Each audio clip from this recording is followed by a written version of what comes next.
What if the most dangerous man in the North never picked up a sword? What if he picked up a lamp instead and burned an entire empire's economy to the ground with it? His name is Lorien Bauhinia, and the world made one catastrophic mistake with him. It exiled him, stripped of title, stripped of family support, shipped off to a frozen backwater called Greywood that nobody wanted. A disgraced baron with no magic, no connections, and no army waiting for him when he arrived. Just ice, poverty, and a population of desperate people with nowhere else to go. The world looked at Greywood and saw a graveyard. Lorien looked at it and saw raw material. He saw 30,000 people who needed feeding, and his brain immediately started calculating what 30,000 fed, loyal, productive workers could generate. Not a lord ruling over subjects, a man building an engine, and the fuel was human potential. He brought soap before he brought swords. He brought vouchers before he brought taxes.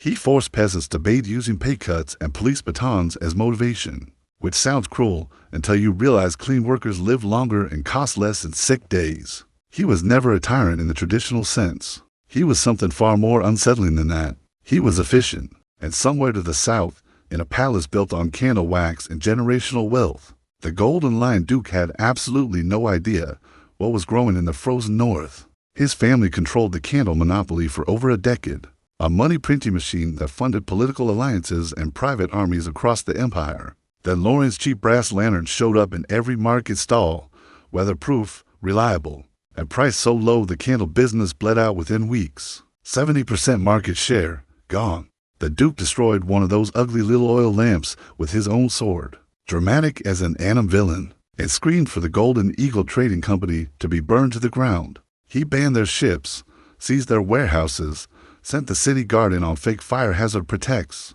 It was righteous, it was furious, and it was completely aimed at the wrong target. Because while he was declaring war on a lamp company downstairs, his own wife was upstairs, glowing happily under one of Lorien's premium tiers of the goddess of light lamps, admiring a new diamond necklace, ordering more magic lamp oil from the black market, paying 3 gold coins a bottle through a totally different front company called Nightingale. To brands, to companies, one furious duke unknowingly funding the empire he was trying to destroy. Lorien called this strategy the let the angry lion eat poison bait while his wife pays my rent plan. He was not wrong, but the lamp war was always just the opening act. Lorien knew that trade bans eventually fail, and when they do, angry nobles stop sending letters and start sending knights. So while the duke was busy smashing lanterns, Lorien was bent over a drafting table drawing a very different kind of answer. A metal tube, long, thick-walled, with a smooth bore drilled straight through solid steel. His blacksmith, brass hammer, stared at the blueprint like he had been asked to recreate the universe from scratch. Even the best drill bit would wobble and bend over that distance, the man said, nearly crying into his beard. This is impossible. Impossible, Lorien replied, grinning the grin of a man who has already solved the problem. Just means you have not done it yet. His solution was elegant. Stop drilling with muscle and start drilling with the river. A water wheel hooked to gears, turning the drill bit continuously, letting cold water cool the steel as it cut. 100 broken pipes if necessary, because he only needed one good one. The world's first cannon was about to be born in a Greywood furnace. The Duke was worried about lamp prices. He should have been worried about something much, much louder. The river had opinions, naturally. 30,000 people drink a staggering amount of water, and Lorien had made every single one of them bathe daily with soap. Revolutionary for worker health, catastrophic for the water table. Blast furnaces drinking water, coal washing plants drinking water, farms, the new drilling machine. 30,000 scrub-clean peasants, all drinking the same dwindling river. The wells hit solid rock trying to go deeper. The land said no more, and it meant it. His assistant Sylvie, looking stressed in a way Lorien rarely saw, suggested cutting the workers' bathing rations. Absolutely not, he said flatly. Never sacrifice a worker's quality of life to save a few buckets of water. So instead of cutting back, he went bigger, because bigger was apparently his only setting. A massive reservoir to catch rainwater and river flow, plus a water purification factory built from layered sand, gravel, and charcoal. Systems designed so even an illiterate gate operator could run them correctly. Filtering water through chemistry without anyone needing to understand chemistry. Beautiful in theory, but then came the pipe problem. Iron pipes rust, wooden pipes rot, lead pipes absolutely not.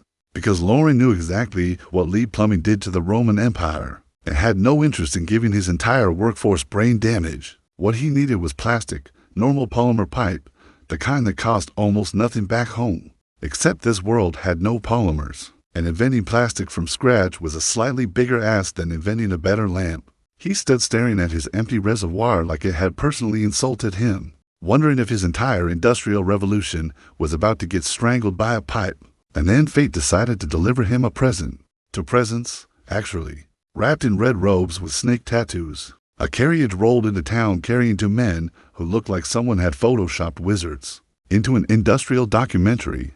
Big Brother Ed, short, blonde hair in a ponytail, radiating "I am smarter than everyone in this room" energy, choking on Greywood's beautiful coal smoke the moment he stepped off the carriage. Little Brother Al, built like a refrigerator, 2 meters tall, dragging a giant metal box, but with the honest open face of someone who has never told a lie in his life. Alchemists, real, rare, expensive alchemists who had come looking for ancient ruins and forbidden magic. Ed took one look at Lorien's factories, the black smog, the ugly brick buildings, and went off on a full rant about wasted time and false advertising.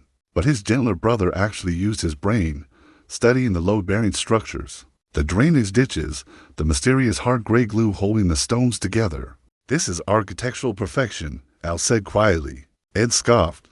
"Basic bricklayer tricks." That bricklayer trick, Lorien would soon explain with devastating patience, was called concrete.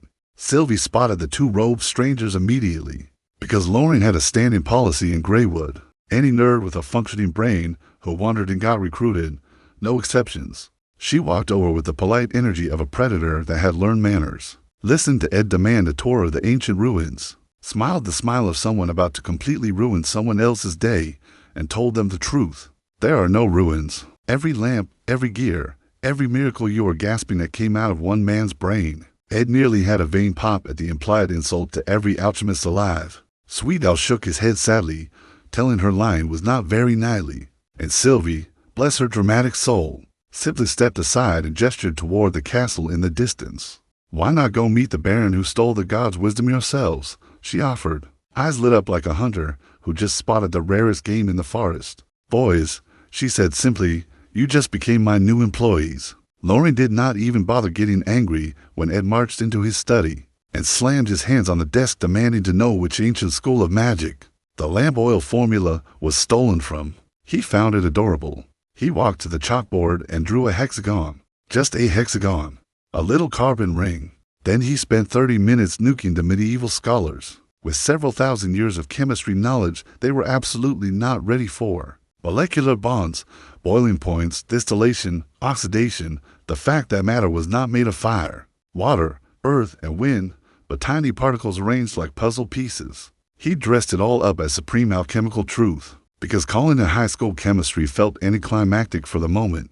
Ed staggered back like he had been punched in the soul, collapsed on the couch, grabbed his own head with both hands, and muttered molecular bonds, boiling point separation. With the glazed eyes of a man who just found religion, Al dropped to one knee, staring at Lorien like he was a god of knowledge, who had descended specifically to ruin everything they thought they knew. Excellent. Worship was step 1. Step 2 was the contract. Once they were sufficiently broken and rebuilt as disciples, Lorien pulled out the real bait. A chunk of smelly black rubber tree extract plopped right on the desk. "My alchemist friends," he said, leaning over the table like a man about to ruin their future in the best possible way. "I need you to restructure this material's molecular bonds. Make it tough, waterproof, rust-proof, easy to shape into pipes. I am calling this miracle material plastic." Then came the hook that sealed everything. "Stay in Greywood, and I will build you the biggest, best-funded private lab on this entire continent. Unlimited materials, unlimited budget.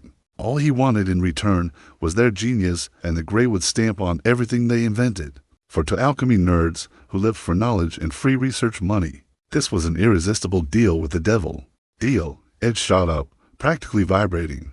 Lorien shook his hand, smiling warmly, looking every bit the generous lord welcoming brilliant minds into his service. Only Sylvie, standing quietly to the side, knew the truth. Whenever he smiled like that, it meant the more brilliant workers had just sold their souls to the Greywood production line, and there was no clocking out, ever.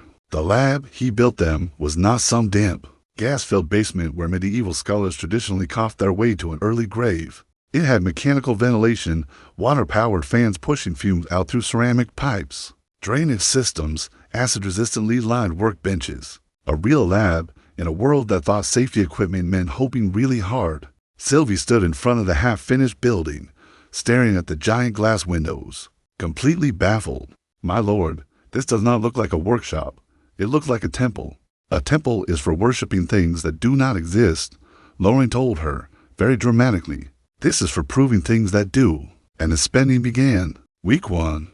Ed casually burned through 200 gold coins, testing heat resistance with flamestone powder. The kind fire mages normally used in tiny gram amounts. Ed ordered it by the pound, like flour for a bakery. Sylvie arrived holding the expense report with literally shaking hands. My lord, they are requesting unicorn powder now, and liquid crystal. This money could expand our iron guard by 1,000 men, or feed the entire town bacon and bread for a month. She gestured at the lab's back lot, now a graveyard of failed experiments. A pile of stinking twisted polymer goo, stuff to brittle or stuff that melted the second it got warm. Lorien signed the expense form without blinking. Sylvie, he said, in this world the most expensive thing has never been elite soldiers. It is the flash of inspiration that comes after a million failures. Those workers out there repeat the same motion every day, predictable output. But those two in the lab, every single move they make is a step into the unknown. High risk, but if they crack waterproof, rust-proof pipes, we get a water system for the entire territory. Sickness rates drop. Factories get full automatic cooling. And if that same material can be drawn into thread, that is insulation, pressed into sheets. That is bulletproof lining. The side effects of this one discovery could feed an entire second Greywood and keep his rivals 100 years behind permanently. Because in an age where they could not even make consistent quality iron, whoever controlled material science controlled something that looked dangerously close to God mode.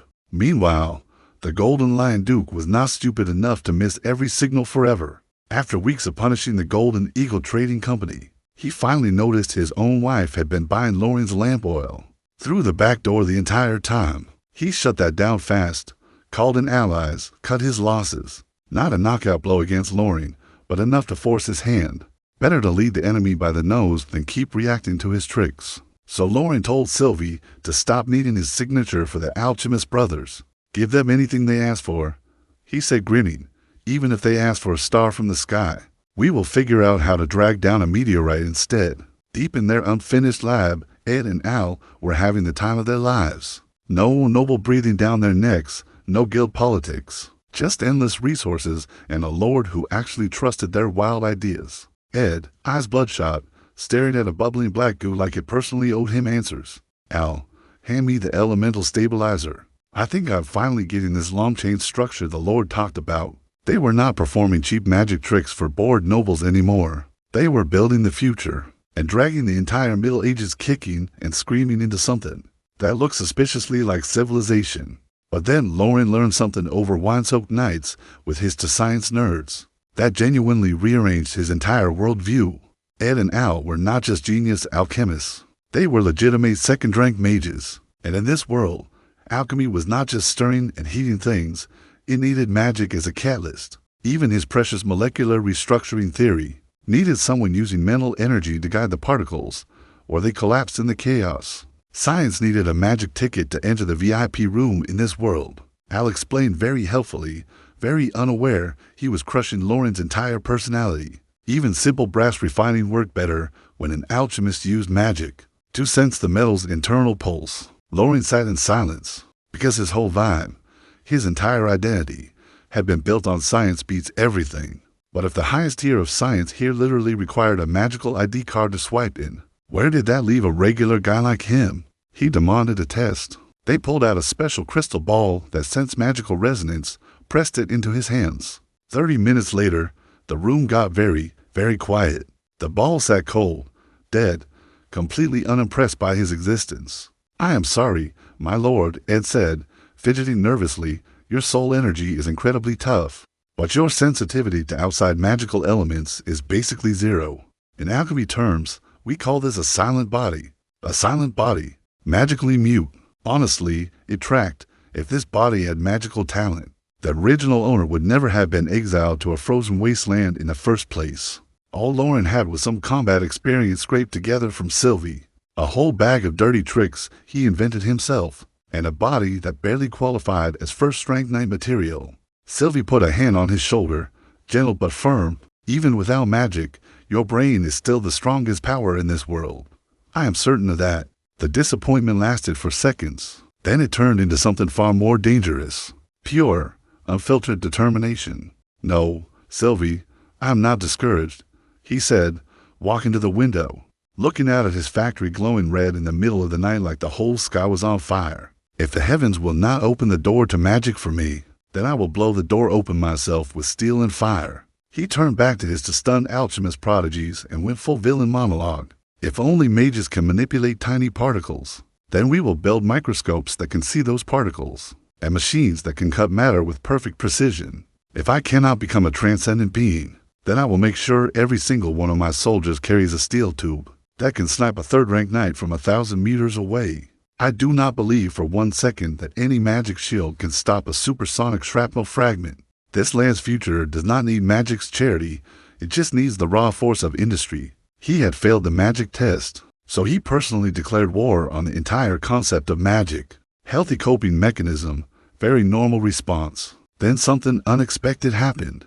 Lorien left his furnaces alone for a whole afternoon and attended a wedding. Not because he had to, because this one mattered to him more than another lamp sale. In the rest of the miserable medieval world, peasant marriage meant to broke people tossing their ratty blankets together in a leaky hut and telling the neighbors they lived together now. No priest, no feast, no future worth celebrating. But in Greywood, his people had full stomachs and a little spare coin. And it turned out that once survival stopped eating every waking thought, humans immediately started demanding dignity, ceremony, decent food. Who could have predicted that people wanted to be treated like people? The bride was Anna, the groom was Pete, and both faces represented everything Greywood stood for. Lorien remembered Anna arriving with the refugee caravan, practically a skeleton wearing skin, frostbitten feet, minutes from dying in a pile of hay. Old Martha's relentless soup spoon and Lorien's orders had dragged her back from the edge. Now she stood with healthy cheeks, glowing skin, wearing a simple white linen dress from his own textile factory. No lace, no silk, but to her it was royal couture. And yes, she was pregnant, which in the old feudal world was a disaster. One more mouth competing for non-existent food. In Greywood, it was basically a trophy. It meant she trusted this land enough to bring a new life into it. Lorien allowed himself 30 seconds of feeling something about that. Pete, the groom, had once been too weak to lift a shovel. Now he stood over 6 feet tall, built like granite from daily iron guard training, wearing actual military boots instead of bare feet.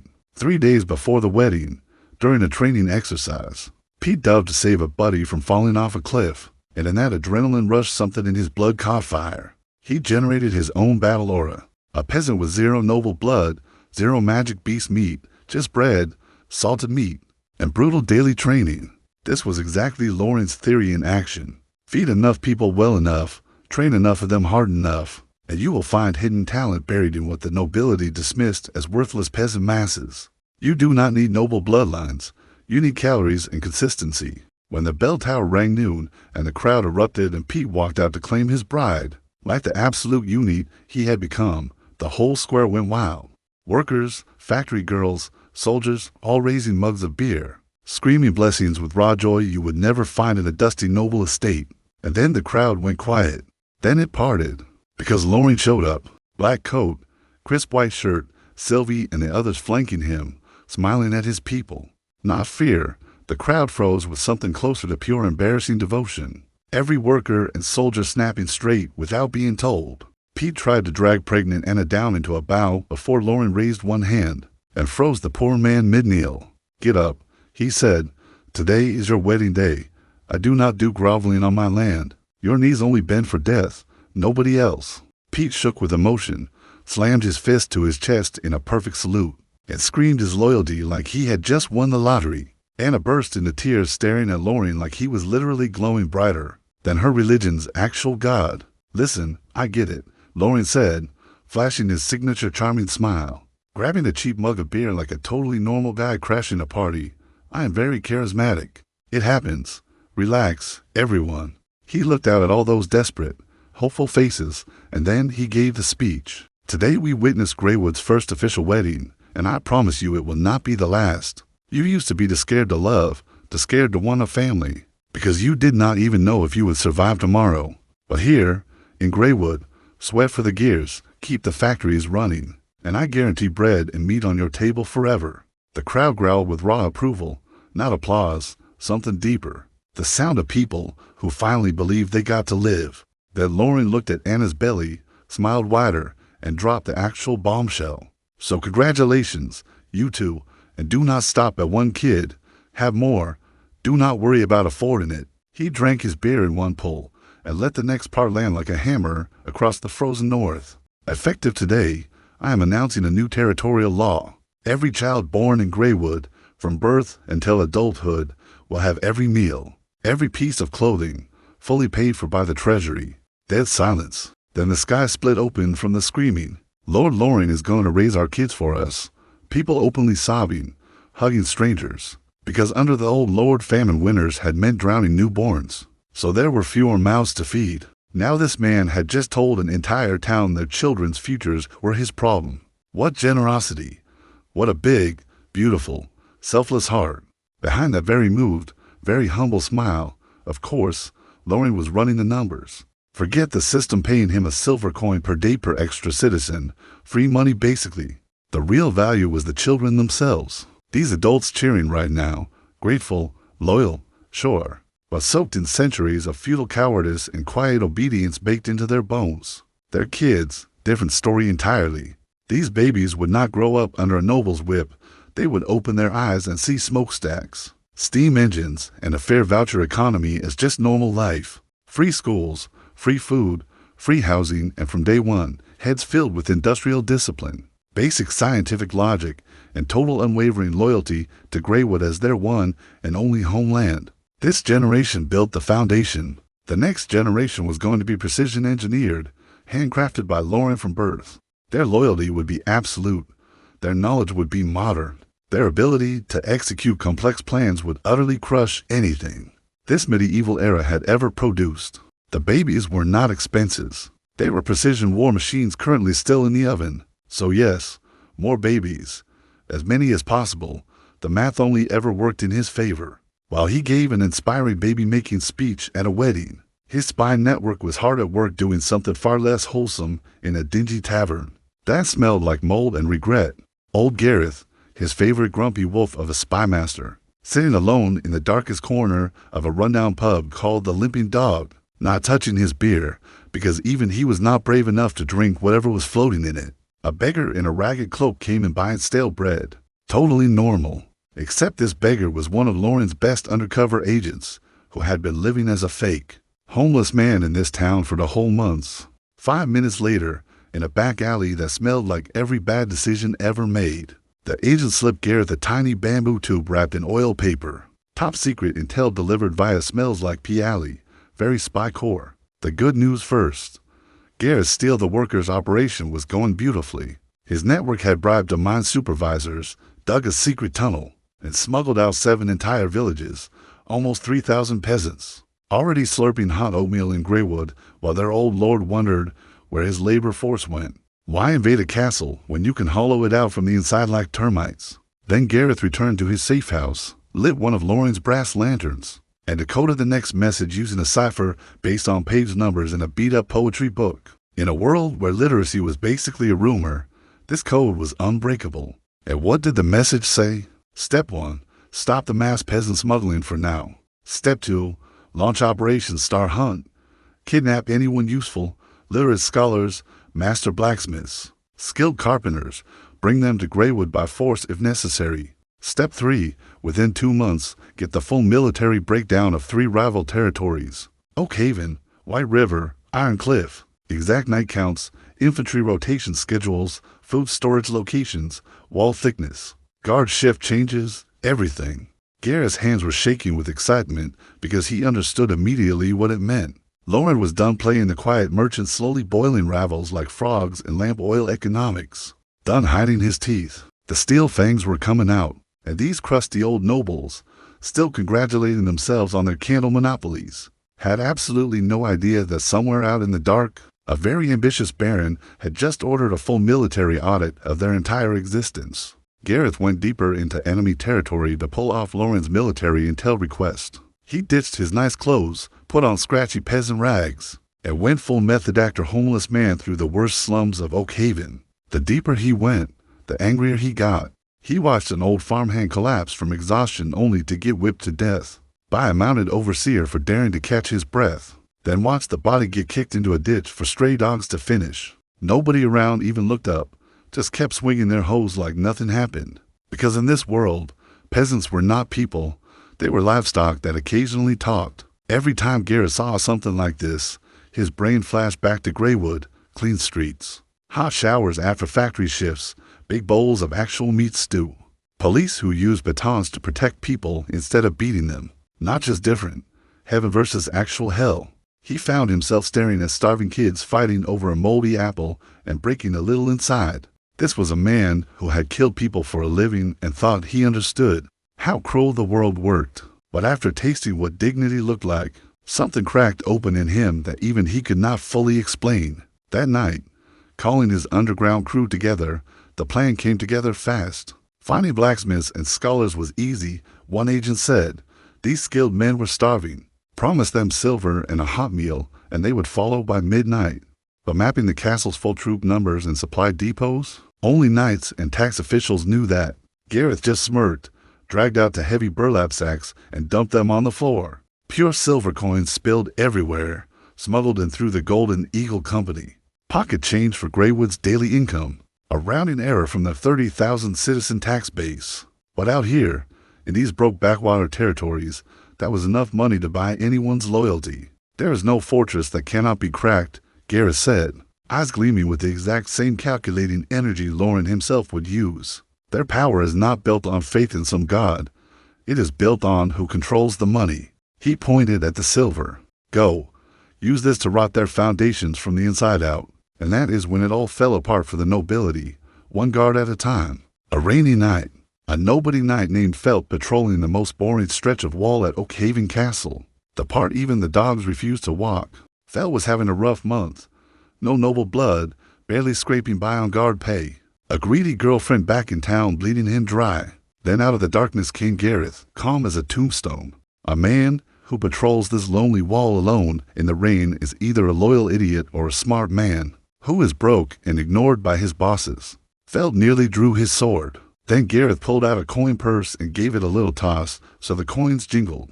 50 pure silver coins, 3 years of guard pay in a leather bag. Felt's sword slid back into its sheath all on its own. Like even his own body knew this fight was over before it started. This is treason, Felt said, trying one last weak protest. If the Baron finds out, I will hang. The gallows are for poor men, Gareth replied smoothly. With this money you leave the north. Buy a small estate down south, marry a pretty girl, live out your life in peace. Then he pulled out an even bigger, heavier bag and dangled it just out of reach. Tell me the troop count, where the night gear is stored, where the granary is, the patrol rotation. Answer that and this second bag is also yours. The silence lasted 5 seconds before Felt's greed steamrolled whatever was left of his honor. 800 standing infantry, 300 currently dealing with a mining riot, 20 elite armored knights training at noon in the main courtyard, everything. Felt tossed his entire knightly dignity in the trash like yesterday's garbage. The same scene played out at White River Supply Depot, at Ironcliff's tax office. Gold corroding loyalty faster and more permanently than any sword ever could. But one double-crossing supply officer decided to be clever. He took Gareth's silver, then ran to the Oakhaven Baron crying his eyes out, swearing his loyalty was pure as river water, insisting he had only pretended to accept the bribe to expose the spy ring. The Baron listened, drew his sword, and removed the man's head from his shoulders mid-sentence. Did not even let him finish his little redemption speech. Blood everywhere, ruined an expensive rug, but the real horror had already sunk in. If a random supply officer could be bribed this easily, what about his bodyguards, his cook? His bedroom door suddenly felt much less safe. The Baron had a full nervous breakdown, screamed for his guard captain to lock down the entire city, arrest every stranger, beggar, traveling merchant, even bards, and hang them all, guilty or not. The troll density tripled. Defenses reshuffled completely. Oak Haven strung up tripwires around the moat like a paranoid raccoon defending a trash can. The exact same chaos spread through White River and Iron Cliff. The moment those nobles realized Greywood eyes were watching from the shadows, Gareth came back covered in mud and apologized for failing, convinced all the expensive intel was now worthless. Lorien did not even blink. "Gareth, look up," he said. "Did you really think I spent all that silver just to know which side of the wall their sad little infantry stands on today?" He walked to his war map and dropped the truth. "I do not care about their true positions against the firepower and discipline I am bringing. Their walls are sand castles. Doesn't matter which side they reinforce. They are all getting turned into gravel either way. I only wanted one thing, their maximum troop ceiling, their horse count, their supply limits. I needed to know exactly how much firepower guarantees total overkill. I already have that number." Gareth stared at him, completely lost. "Getting exposed is actually better," Lorien said, pouring him warm tea like a generous boss. "When people stay on high alert for too long, it wrecks them physically and mentally. Every panic troop reshuffle, every midnight emergency muster, that is not defense. That is slow death by exhaustion." This was his actual evil genius plan, psychological attrition warfare, making soldiers stand guard for weeks straight, fully armored, paranoid, jumping at shadows that did not exist, more devastating than killing half their garrison outright. Tired, terrified men make terrible soldiers. He did not even need to fight them. He just needed to let their own fear do the work. Then Sylvie raised the real concern. "My lord, if we take these castles and the nobles all mysteriously die at once, the Golden Lion Duke, the imperial throne, will notice. They will send real legions. Our gunpowder stockpile is not ready to fight the whole empire." "Kill them?" Lorien replied, finger steeple. "No, Sylvie, you are giving me too much credit for brutality and not enough credit for good business sense. Killing them invites endless paperwork and imperial scrutiny. I am going to do what I already did to the Red Leaf Viscount, except smoother, quieter, invisible. Get their military strength completely, break their spine, then put an invisible leash around their necks. They keep sitting on their fancy little thrones, keep wearing their silk, keep writing nice letters to the capital saying everything is fine. But behind the curtain, every mine they own gets dug by Greywood, every wheat field feeds Greywood, every breathing peasant becomes invisible Greywood labor, vouchers slowly replacing the empire's own currency until their economy belonged to him entirely. Powerless puppet figureheads, useless to anyone, but very useful as a human shield blocking the empire's view of what was really happening in the north. Bloodless, deniable, and obscenely profitable. The weeks of psychological torture later, the experiment paid off exactly like he knew it would. 3 castles full of soldiers who had not slept more than 3 hours a night for just straight weeks. Rusty chainmail, frostbitten toes, hands shaking so badly they could barely hold a spear. And then the nobles themselves grew impatient, drained food stores, frozen economies. And when their spies reported 0 signs of an actual Greywood army forming, they reached the dumbest possible conclusion. The White River Baron choked on his beer. "It is a diversion. That gutless lamp peddler is just using silver coins to scare us while his real plan is stealing our workers. He thinks a pile of useless peasants and bookworms can conquer the north. What a delusional fool. Beautiful, gorgeous, exactly what Lorien wanted them to think." All 3 exhausted nobles made the same fatal call almost simultaneously. "Stand down. Let the knights rest. Back to normal patrols. Everyone sleep." 2 weeks of tension snapped like an old rusted bowstring. Soldiers practically wept with relief, ripped off their stinking armor, collapsed into moldy hay piles, and were snoring within minutes. The entire northern wilderness went dead silent, just bugs chirping in the late summer night. What none of those smug sleeping nobles knew, that same night, just a few dozen miles away, Greywood was not sleeping at all. No torches lit, horses' mouths wrapped in cloth so they could not even whinny. On Lorien's industrial assembly square stood 3,000 fully armed Iron Guard infantry, silent as ghosts in the dark. Not peasants with pitchforks, real soldiers wearing matching black steel armor forged by his water hammers, short swords at every hip. Frontline heavy infantry holding crossbows strong enough to punch through double-layered chainmail. Behind them, dozens of heavy wagons loaded with rubber-wrapped gunpowder barrels and long steel tubes. That smelled like engine oil and absolutely terrible news for somebody. Freshly married Pete stood at the front as a squad leader, eyes cold and focused, and Lorien himself stood on the command platform in his practical black military coat, command saber at his hip, Sylvie and Gareth flanking him like the world's most terrifying wedding party. "The 2-week lullaby is officially over," he said, glancing at his custom mechanical pocket watch. "The pigs are finally asleep." The second hand ticked past midnight. He drew his saber, pointed it straight at the 3 sleeping territories swallowed in darkness. Targets: Oak Haven, White River, Iron Cliff. 3-pronged advance. Attack. 3,000 Iron Guard soldiers moved in total silence, which was honestly the scariest part. In a world where regular armies march like they are announcing themselves at a farmer's market, Lorien's men made zero noise. Sylvie took 1,000 men toward White River, Gareth took 1,000 toward Iron Cliff, and Lorien personally rode in to claim Oak Haven himself, because some heads you collect personally. His scout reported exactly what he expected: drawbridge up. But every guard on the wall was dead asleep. Some torches had burned out and nobody had bothered relighting them. So he did not waste good gunpowder waking up a pile of unconscious pigs. Why blow up a door when you could just walk through it?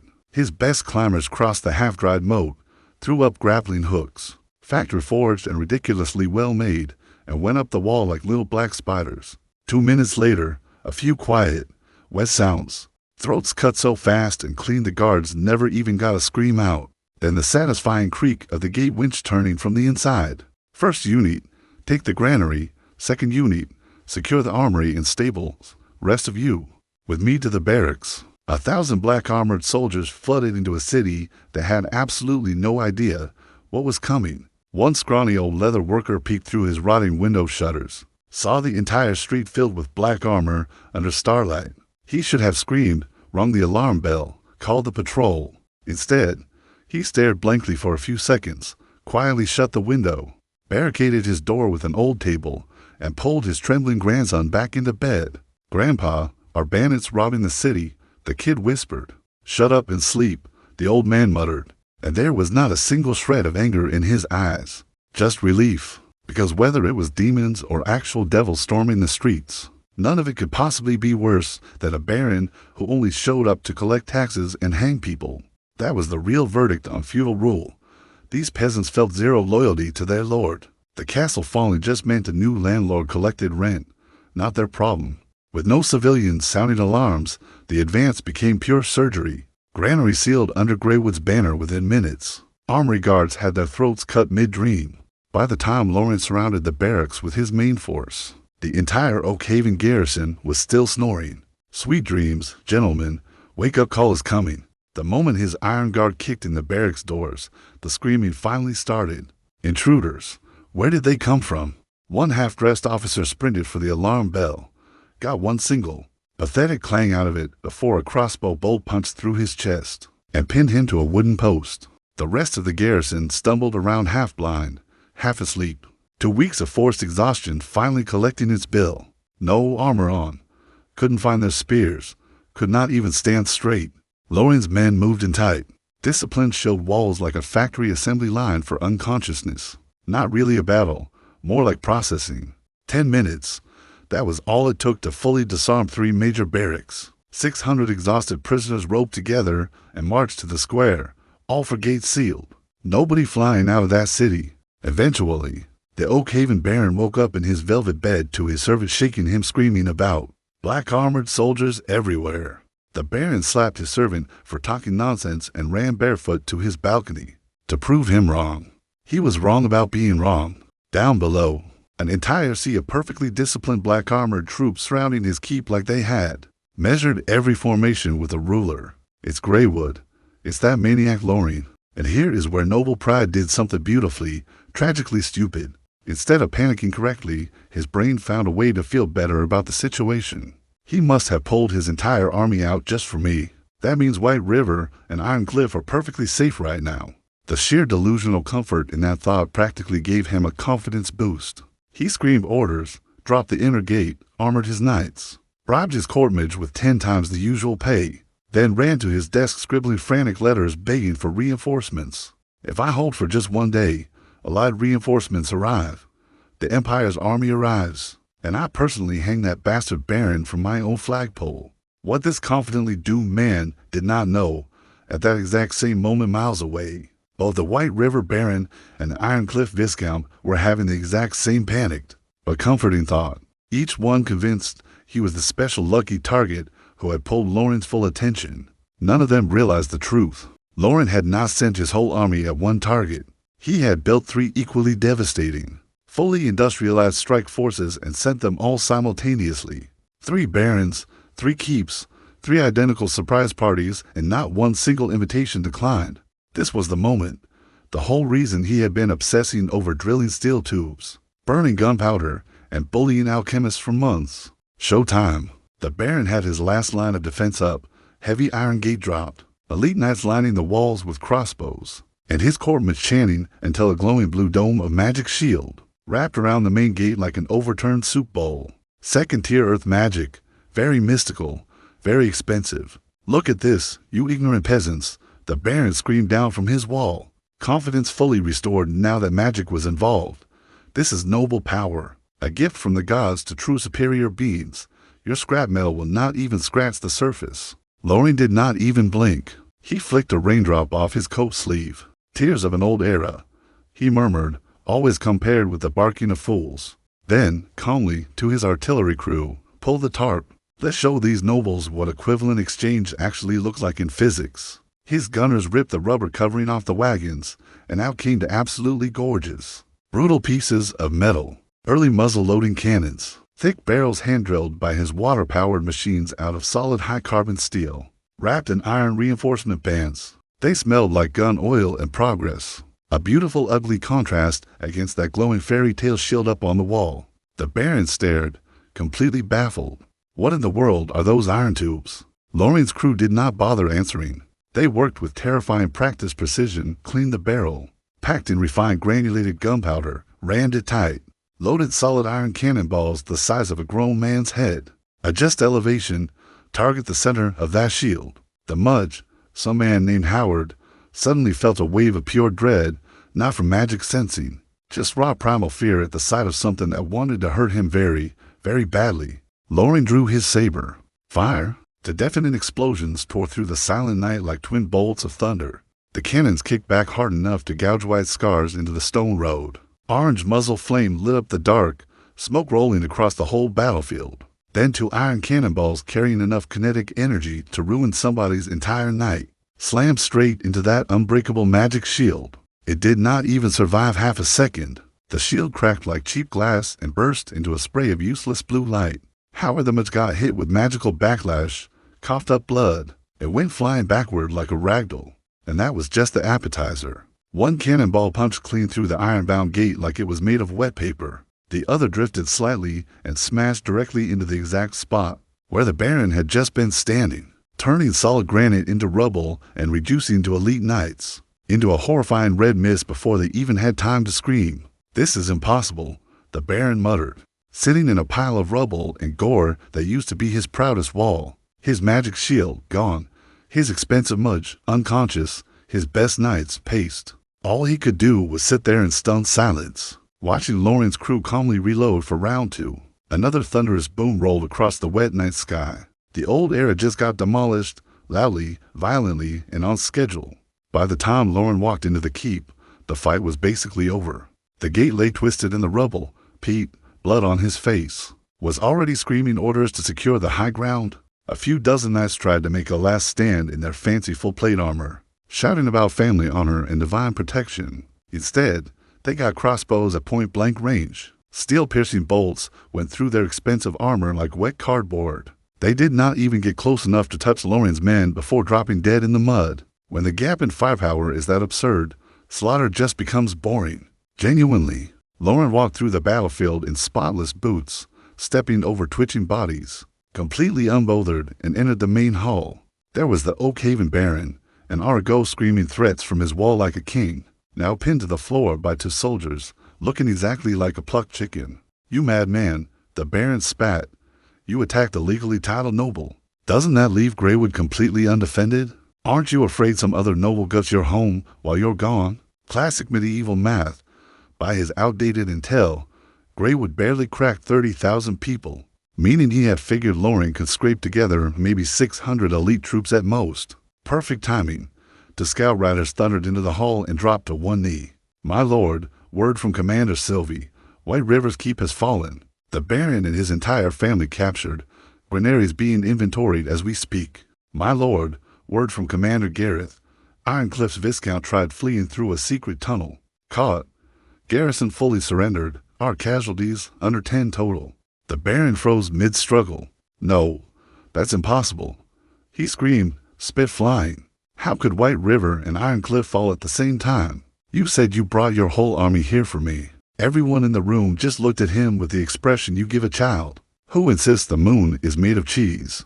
"My dear Baron," Lorien said, settling into a tall back chair, fingers laced, voice dripping with gentle mockery, "who exactly told you Greywood only had this tiny little force? His standing iron guard was not 600 men. It was 4,000, plus another 1,000 armed enforcers handling internal security, plus countless factory and quarry workers, who could be converted into reserve heavy infantry overnight. 1/5 of his entire population had been converted into full-time or part-time instruments of violence. To any normal feudal lord, that was borderline suicidal. That many non-farming mouths eating meat and white bread daily, wearing expensive steel armor, would bankrupt even a wealthy duchy within 3 months. Except Lorien did not care, because his system paid him guaranteed silver per citizen every single day, no matter what. An army nobody else could afford was, to him, just a small recurring line item. "Everything you were so proud of," Lorien said, ice in his voice. "It looks like children playing pretend to me. Take him away. Lock him in his own bedroom. He is nothing but a blind, deaf hand that signs whatever paperwork I put in front of him."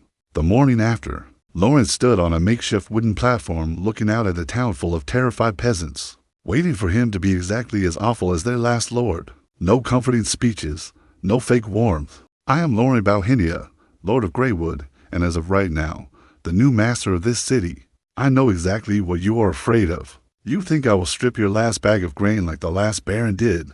He let that sit for a second. "Forget it. That stupid, inefficient air got blown into rubble by my cannons last night." Pete and 100 soldiers hauled out heavy wooden crates and kicked the lids open right there on the platform. Sunlight hit a literal mountain of fresh silver coins, blinding half the crowd. Starting today, Oakhaven officially falls under Greywood's jurisdiction, and Greywood's laws now apply here in full. Rule 1. I am abolishing every farming tax, every head tax, every disgusting first night noble privilege, every random bridge toll you have ever paid. Whatever grain you grow, keep enough to feed your family, and I will buy the rest at fair market price. Dead silence. Even the babies seemed to stop crying. The old leather worker actually dug his finger into his own ear, convinced fear had broken his hearing. No taxes. How does a lord even survive without taxes? But Lorien was not done dropping bombs. Rule 2. Starting tomorrow, the Treasury is hiring paid labor to rebuild the war-damaged walls and lay proper stone roads to Greywood. Not forced labor, paid labor. Every adult who works gets the hot meat stew meals a day plus the copper coins and daily wages. Rule 3. Any craftsman or farmer willing to relocate and follow Greywood's resettlement plan gets free brick and concrete and help building a sturdy new home that can actually survive a northern winter. The crowd erupted, that stunned silence finally cracking into something closer to disbelieving, trembling joy. You could watch hope physically crawl back into eyes that had been dead for years, and the deposed Baron watched it all through a barred window, fingernails digging into iron until they bled. He is insane. Within a month his treasury will be bled dry and his whole territory will collapse from bankruptcy. In a decayed feudal brain, wealth was a fixed pie. He would never understand Lorien's actual math. These people were not expenses. They were production engines. A tiny wage and a hot meal bound them permanently to his supply chain, and in exchange they generated 10 times that value on his factory floors every single day. He ignored the old relic screaming uselessly from his tower. He just watched his new subjects dropping to their knees, screaming his praises with tears in their eyes. The fruit was finally ripe. Time to take a bite. Lorien marched into the former Baron's fancy study, swept the perfumed love letters and useless letters right off the desk, and unrolled a massive map of the north. Gareth came in practically buzzing with adrenaline. "My lord, there are a few more barons and viscounts along the western and northern edges. Their forces are just as weak, Say the word and we could swallow the entire North before next week. Tempting, genuinely tempting. But Lorien shook his head. A snake that swallows prey too big for its own body dies. These border lords did not block trade routes, did not participate in any blockade against us. Leave them, they make a perfect buffer zone between us and the actual Imperial Army. Then he gave the real order. Begin the Great Migration Plan immediately. Following the policy already announced, move every blacksmith, carpenter, leather worker, scholar, and the strongest willing young laborers out of these 3 territories in waves straight to Greywood. The elderly, the sick, those who refused to leave, they stayed and farmed. These 3 territories, plus Red Leaf from before, became Greywood's permanent breadbasket and raw material supply zone. Tell the house-arrested nobles to write the capital immediately, report everything is calm. Full tax payments included, not a coin missing. Because as of today, Greywood was not just a town anymore. Greywood was going to be the heart, and these 4 territories the veins that fed it. Until every last drop of population and resources in this land had been drained dry. Until every Greywood voucher had fully replaced the Empire's own currency. But then, because apparently conquering 3 baronies was not enough excitement for 1 month, Lorien had to deal with his half-elf agriculture genius trying to work herself into an early grave. Alara had collapsed with a fever after pushing herself non-stop in the fields for weeks. Cecilia had her properly bundled in bed, sternly reporting this was not a curse or disease, just pure burnout in a body that had finally said absolutely not. Of course, the second Cecilia turned her back, Alara tried sitting up, babbling about unfinished cold-resistant wheat data, like her test crops were going to spontaneously combust without supervision. That is when Lorien walked in holding soup, expensive soup, made from Arctic snow ginseng and magical beast blood broth, stuff rich enough to make capital nobles jealous. This was not his first delivery. 3 days straight, every single day, he had shown up with increasingly absurd, wildly expensive health food. You have literally been burning your own life force to improve soil chemistry, he told her flatly. Force paid medical leave, 15 days. If I catch you within 10 feet of those test fields, I will personally rip every seedling out of that soil and feed it to the horses. You wouldn't dare, she hissed, setting bolt upright like an offended cat, towel falling off her forehead. But the second she looked into his eyes, all that fire fizzled out instantly. That tyrant, she muttered, voice meant only for him to hear. You just conquered 3 whole territories. Your paperwork must be a literal mountain. Stop wasting time on me. He lifted the spoon to her lips, looked her dead in the eyes, and said it plainly. I do have a mountain of paperwork. That is true.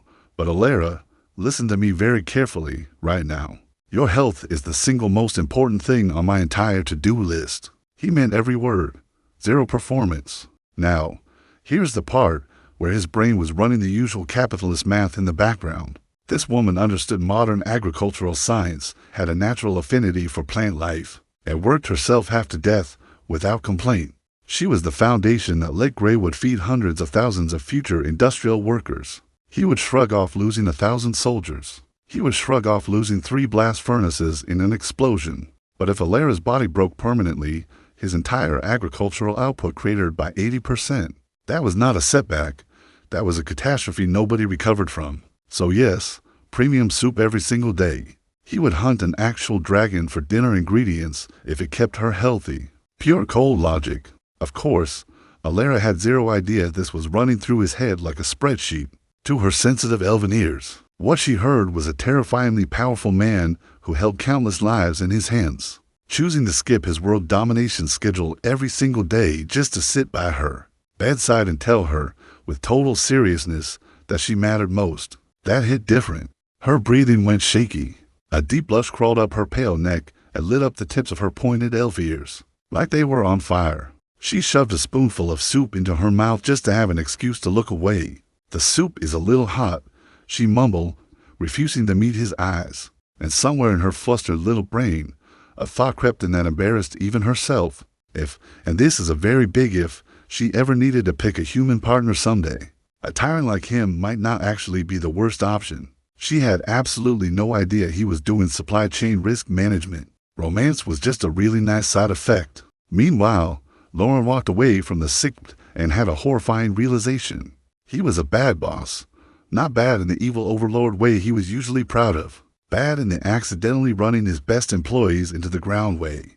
Old Baldwin, eyes permanently bloodshot, still drowning in supply logistics after supposedly retiring. Sylvie not taking her armor off in what felt like forever. Cecilia smiling sweetly at patients with under-eye bags dark enough to apply for their own city. Ada now fully transformed into red-eyed goblin zombies who ate and slept inside a toxic gas lab. As a capitalist with at least a sliver of conscience left, he thought mildly horrified. I think I've been a little too efficient at exploiting my workforce. So that afternoon, he called an emergency meeting and announced the new Labor Hours and Welfare Act. Work starts at 9 in the morning and stops completely by 9 in the evening. After 6 consecutive work days, everyone gets one mandatory full rest day, plus real public holidays with full paid time off. The room went into total stunned silence. Mandatory rest, paid vacation, in a world where not working literally meant starving or freezing.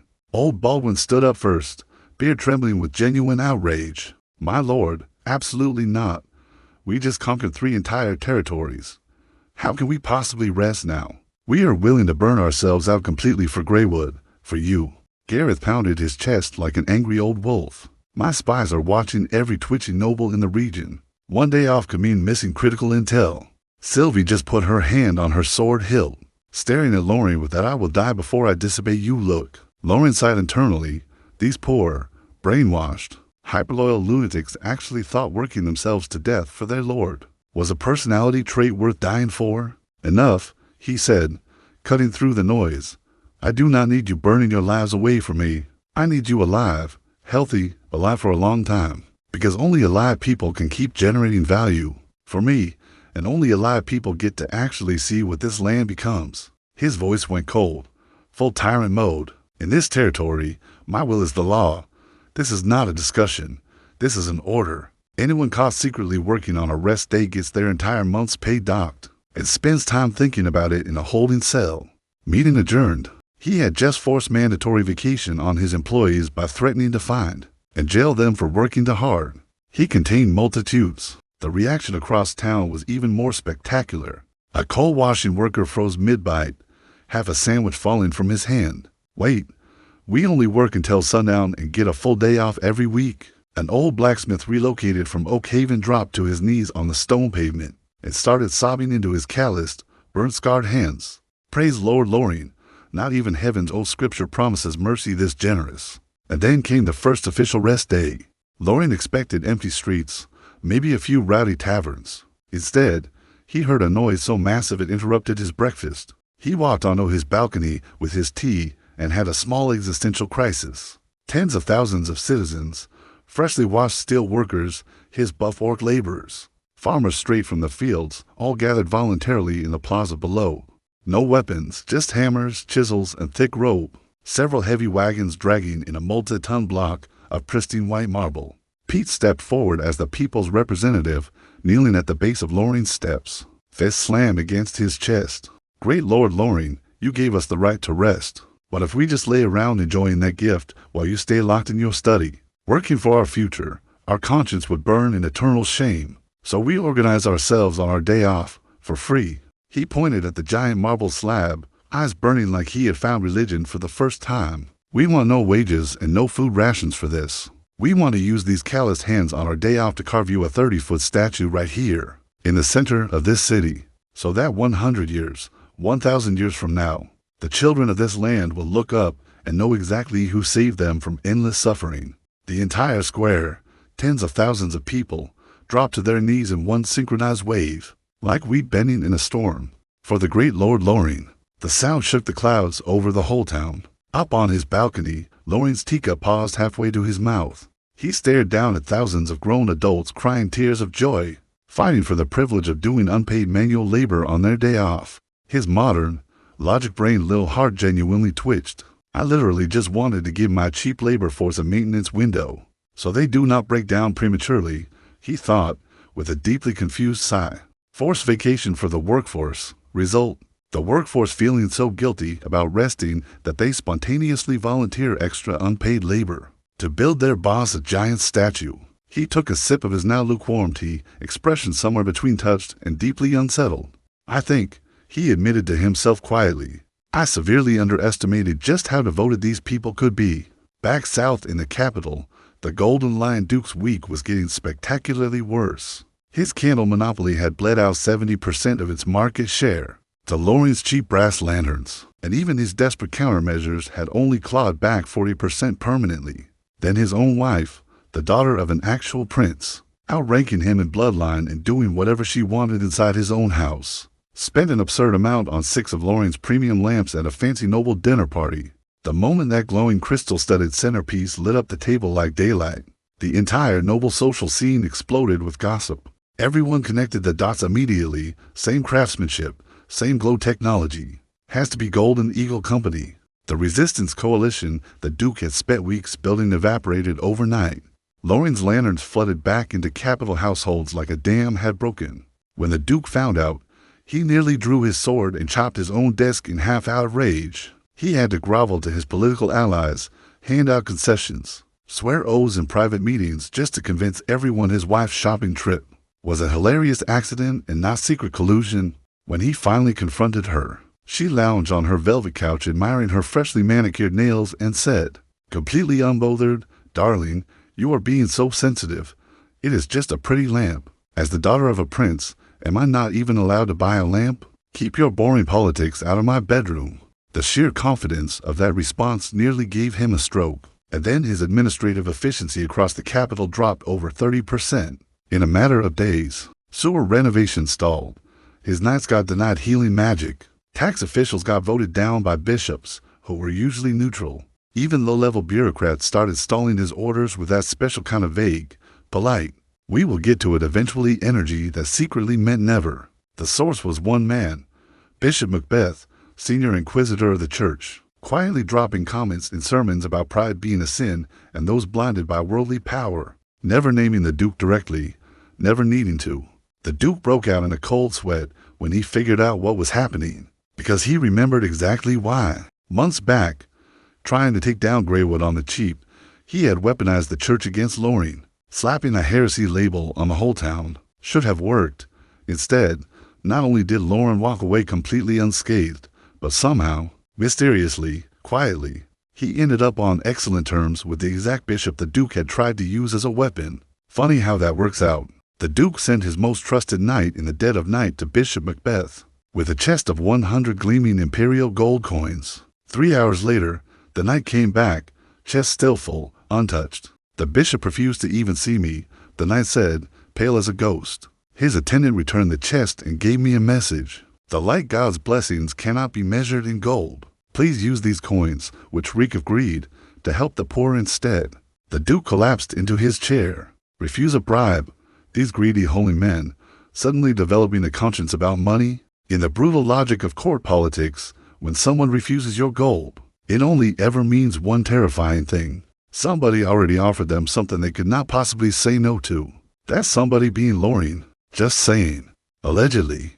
Because every single month, quietly, through secret channels, Lorien sent Bishop Macbeth 50,000 silver coins plus regular shipments of things money could not buy on the open market. Premium crystal lamps, mechanical watches, miracles the bishop could show off to his entire congregation. And when the missionary caravan finally arrived at Greywood's gates, Father Contarella and his nuns were not prepared for what they found. Not the crumbling wooden shacks and overgrown wasteland they expected. A massive stone watchtower, solid steel checkpoint, and behind it, stretching as far as they could see, rows of perfectly organized transparent structures gleaming like glass fields in the snow. Greenhouses, full of living plants. In winter, in the frozen north, Contarella had no words, and the closer they rolled, the more their understanding of how the world worked quietly cracked. Smooth concrete roads with no mud, no puddles, street lamps with glass encasings. Real transparent glass on commoner houses. A giant mechanical clock face with hands that move on their own. No bell ringer required. Townsfolk walking around with faces that said something completely different from a hollow despair. Contarella had spent decades around. These people had genuine confidence that tomorrow would be better than today. Then they passed orcs, massive gray-green figures hauling long black pipes through a trench, shirtless despite the cold. Working with tools under one young foreman in a black uniform calmly going over blueprints. One orc nodded, picked up a pipe, walked straight into the trench like it was just another Tuesday. Father Contarella opened his mouth. Nothing came out. Then, through a gap in a crowd outside a building, he spotted a familiar figure, a young woman in a white robe, soft blonde hair peeking from under a nun's headscarf, gently tending to an injured man's arm with complete focus. "Stop the carriage," he said, making everyone jump. "Cecilia," he muttered. Sister Cecilia, supposedly sent south on a missionary assignment, had actually stayed in Greywood by choice. After Macbeth's heresy investigation, which had apparently been a recruitment trip in disguise, she had never left. Contarella stepped out onto the solid stone road and walked toward her, watching the townsfolk greet her not with fearful reverence, but with genuine warmth, like family. A baker forcing warm nut bread into her arms, an elderly woman wrapping a hand-wear-upon scarf around her neck despite all protests. More townsfolk piling on with promises of pickles and stories about midnight house calls. Nobody listening to her. "I will accept gifts, but please everyone stop protest." Just laughing warmly like she had told a cute joke. Contarella stood there, mentally comparing this to the charity lines back home. People hunched over, trembling thanks for stale bread before scurrying off into alleys. This was not distant, fearful gratitude. This was loud, messy, completely unguarded affection. "Cecilia," he finally managed, voice rougher than he intended, "you are doing well here." She turned to him, eyes brighter and clearer than he had ever seen them back in the capital. "Yes, Father Contarella," she said, warm bread still radiating heat through the cloth in her arms. "I am doing very, very well here." And somewhere even further north, back in the frozen labs of Greywood, something was finally coming together. Ed and Al, the medieval science zombies who had not slept properly into weeks, stood holding a 2-meter-long dark amber tube, plastic or, using its proper classification, phenolic resin, the first ever created on this continent. Lorien knocked on it, solid, cold, smooth in a way neither metal nor wood ever felt. Then Sylvie grabbed it, bent it sharply in midair, and it shattered like a stale cookie. "This material is incredibly hard, but also incredibly brittle," Al admitted, deflating. "It only works as a straight, rigid pipe, any real vibration, any bending angle, and it shatters instantly." Lorien did not even flinch. He tossed the broken pipe onto the table, wearing his signature "I already planned 3 steps ahead of you" smile. "My friends, do not demand perfection from a single material. When one door closes, your generous lord has already pried open a window." He snapped his fingers. Soldiers marched in with a heavy wooden crate that smelled distinctly, suspiciously sour. Natural rubber, shipped from the Southern Isles at extraordinary cost through Golden Eagle's trade routes. Rigid pipes to brittle, fine, flexible rubber joints that could bend and survive vibration. Combined with vulcanization, the result was the first black rubber tube ever created on this entire continent, stretching nearly double its length in Al's hands and snapping back to perfect shape the moment he let go. Hard phenolic resin for the long straight underground mains. Flexible rubber segments for every joint, bend, and connection point. Material problem solved. Greywood's underground blood vessels could finally start construction. 4,000 laborers descended on Greywood's main streets at dawn, and the real stars of the show, his ore crew, shirtless, snow swirling against granite-hard muscles, obliterated entire sections of frozen street like it was personal. Within days, wagon after wagon hauled freshly made resin pipes and coiled black rubber tubing straight from the lab to the site, and clean water began its slow journey toward every home, every workshop, every tap in Lorien's growing empire. He stood on City Hall's balcony watching his entire town get surgically opened up and stitched back together in real time. Calm expression, calculating eyes. Running water means cholera and dysentery drop off a cliff, he thought. Healthier workforce. Longer working lifespans. Women and elders freed from hours of hauling water daily. Bodies available for textile mills and food processing plants.